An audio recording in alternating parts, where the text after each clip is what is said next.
الحمد لله وكفى وسلام على عباده الذين اصطفى. أما بعد قال الله تعالى وذكر فإن الذكرى تنفع المؤمنين. جناب صدر، سامعین کرام، حاضرین جلسہ، سب سے پہلے میں خدا قدوس کا ہزار بار شکریہ ادا کرتا ہوں کہ اس نے مجھے اس قابل بنایا کہ اس عظیم موقع پر آپ حضرات سے گفتگو کر سکوں، اپنے دلی جذبات اور قلبی احساسات آپ تک پہنچا سکوں. حضرات، اس موقع پر مدارس اسلامیہ کی اہمیت و افادیت پر کچھ روشنی ڈالنا چاہتا ہوں. یہ مدارس تو اس وقت آپ کے سامنے ہیں، بہت سے جھونپڑیوں چھپروں کی شکل میں، کوئی قلعے کی شکل میں، کوئی بہترین اور شاندار عمارتوں کی شکل میں. دراصل یہ سب اسلام کے مضبوط قلعے ہیں، دین کی آئینی مثال ہے، ان سے ملت کا تشخص قائم ہے. یہ امت اسلامیہ کے دھڑکتے ہوئے دل، یہ اسلامی کلچر و ثقافت کا آئینہ دار ہے. یہ اخلاق و ایمان اور اخلاص و روحانیت کے سر چشمے ہے. یہاں مردہ لوگوں کو زندگی ملتی ہے، یہاں پیاسوں کو سیرابی ملتی ہے، یہاں طلباء قلوب میں قوت و ہمدردی، مساوات اور آزادی کی تخم ریزی کی جاتی ہے. اور سب سے بڑی بات ہے کہ ان کے افکار اور خواہش صحیح ہوتے ہیں، ان میں فکر آخرت پیدا کرنے کی کوشش کی جاتی ہے، آنے والی زندگی کے لیے ٹریننگ دی جاتی ہے.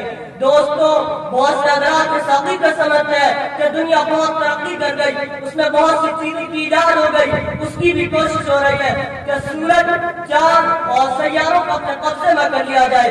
طرح طرح کی انکشافات ہو رہے ہیں. ان سائنسی ایجادات نے بہت سی چیزوں کا انکار کر دیا، لیکن آپ سوچ کر، اپنے دل پر ہاتھ رکھ کر خدا را مجھے بتائیے، کسی نے 2 گز زمین کے ٹکڑے کا بھی انکار کیا ہے؟ موت کے وقت کو کسی نے 2-4 گھنٹے کے لیے مؤخر کیا ہے؟ سانس کی رفتار پر بھی کسی کا قابو ہوا ہے؟ زندگی کی کوئی دوبارہ واپس لا سکا ہے؟ گزرے ہوئے لمحات میں کسی کے بس میں؟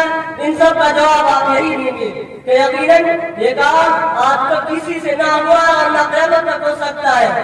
جب ہمیں اس کا یقین ہے کہ ہمیں مرنا ضرور ہے، حساب و کتاب بھی ہو رہا ہے، جس نے پیدا کیا وہ زندگی کے بارے میں سوال کرے گا، ان نعمتوں کے بارے میں پوچھے گا. اگر میں سوال و جواب ہوں گے، ان سوالات کے جوابات، ان کی مشق و تمرین اور ٹریننگ میرے محترم دوستوں، مال و دولت، بہترین دنیا کی کارک بڑی بڑی یونیورسٹیاں نہیں دے سکتی.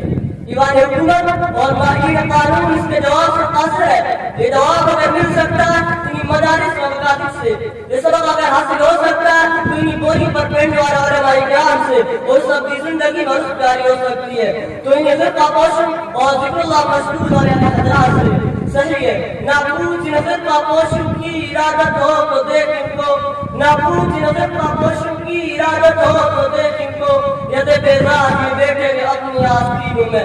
اس لیے سجاوات زندگی کے لیے کہ ہمیشہ ہمیش رہنا ہے، وہاں کی تیاری کے لیے عقائد و افکار صحیح و صواب کی مدارس کا ہونا ناگزیر ہے. حاضرین کرام، مغلیہ سلطنت کے زوال کے بعد اسلام کا ایک ایسا دور آیا اور امت مسلمہ ایسے نازک مرحلوں سے دوچار ہوئی جس نے پورے ہندوستان کے مسلمانوں میں اضطراب و بےقراری کی فضا پیدا کر دی. ان پر ہر طرف سے ہنگامے ہونے لگی، ان کے عقائد کو مسخ کیا جانے لگا، ذہنی و فکری ارتداد پیدا کرنے کی منظم سازشیں ہونے لگی. ہماری